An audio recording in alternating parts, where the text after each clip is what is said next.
আমি সবসময় চিকেন পাস্তাটা এভাবে বানাই। এভাবে বানানো যেমন সহজ মনে হয়, খেতেও কিন্তু ভীষণ ভালো হয়। তো কিভাবে বানিয়েছিলাম সেই রেসিপিটাই আজকে কিন্তু আমি শেয়ার করব। চিকেন পাস্তা বানানোর জন্য ফার্স্টেই আমি পাস্তাটা সেদ্ধ করে নেব। তো এখানে পরিমাণ মতো পানি নিয়ে নিলাম, মানে যতটুকু পাস্তা থাকবে তার থেকে ডবল পানিটা নিতে হবে। পানির মধ্যে দিয়ে দিলাম 1 টেবিল চামচ লবণ আর 2 থেকে 3 টেবিল চামচ দিয়েছিলাম সাদা তেল। পানিটাকে খুব ভালো মতো ফুটিয়ে নিতে হবে। খুব সুন্দর মতো ফুটিয়ে নেওয়ার পর যতটা পাস্তা আপনারা মানে রান্না করে নেবেন ততটাই পাস্তা দিয়ে দিতে হবে। আমি এখানে প্রায় 2 কাপ মতো পাস্তা দিয়েছিলাম। পাস্তাটাকে খুব ভালো মতো ফুটিয়ে নিয়েছি, মানে সেদ্ধ করে নিয়েছি।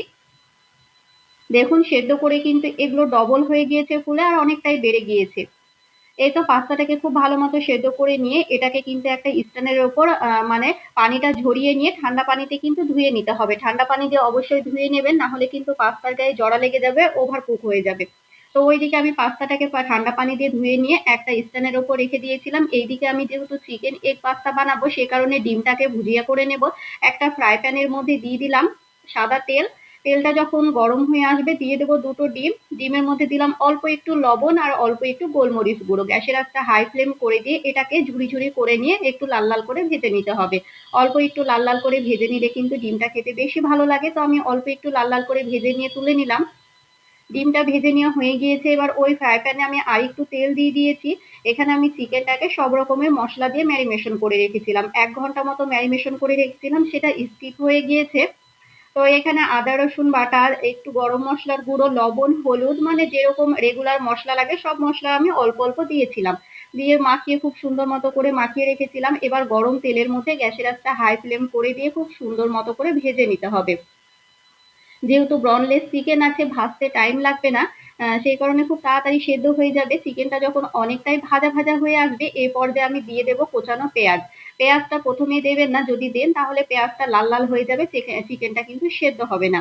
তো চিকেনটা যখন অনেকটাই সেদ্ধ হয়ে আসবে, মানে লাল লাল হয়ে আসবে, এই পর্যায়ে পেঁয়াজটাকে দিয়ে পেঁয়াজটা আমি ভালো মতো ভেজে নিয়েছি। এবার আমি দিয়ে দেবো, পেঁয়াজটা যখন ভাজা হয়ে যাবে, ক্যাপসিকাম কুচানো আর দিয়েছিলাম কাঁচা লঙ্কা। কাঁচা লঙ্কা ক্যাপসিকামটা গ্যাসের আঁচটা হাই ফ্লেম করে দিয়ে 2-3 মিনিট মতো ভেজে নিয়েছিলাম। একটু ভেজে নেওয়ার পর দিয়ে দিলাম 3 থেকে 4 টেবিল চামচ, মানে ওই 4 টেবিল চামচ টমেটো সস আর 2 টেবিল চামচ সয়া সস দিয়েছিলাম। অল্প একটু গোলমরিচ গুঁড়ো দিয়েছিলাম, মানে 1 টেবিল চামচ মতো গোলমরিচ গুঁড়ো। গ্যাসের আঁচটা হাই ফ্লেম করে দিয়ে খুব সুন্দর মতো করে একটু আমি কষিয়ে নেব।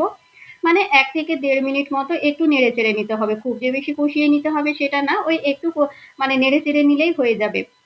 এরপর দিয়ে দেবো 1 টেবিল চামচ চিনি। চিনিটা দিলে কিন্তু টেস্টের ব্যালেন্সটা খুব ভালো আসে আর খেতে ভালো লাগে। তো আমি 1 টেবিল চামচ চিনি দিয়েছিলাম। সমস্ত কিছুকে খুব ভালো মতো মিশিয়ে নিয়ে যে পাস্তাটা আমি মানে পানি ঝরিয়ে রেখেছিলাম সেটাই দিয়ে দিলাম। আর এরই মধ্যে আমি দিয়েছিলাম ম্যাগির মশলা যেগুলো থাকে, সেটা আমার বাড়িতে এক্সট্রা ছিল। এটা দিলেও হবে না দিলেও হবে, তবে দেওয়ার পর কিন্তু টেস্টটা আরো বেশি ভালো এসেছিল। সেই ম্যাগি মশলা আমি 2টো দিয়েছিলাম।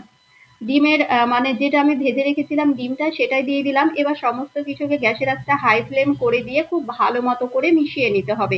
দেখুন গ্যাসের আঁচটা হাই ফ্লেম করে দিয়ে কিন্তু আমি খুব সুন্দর মতো করে মিশিয়ে নিয়েছিলাম।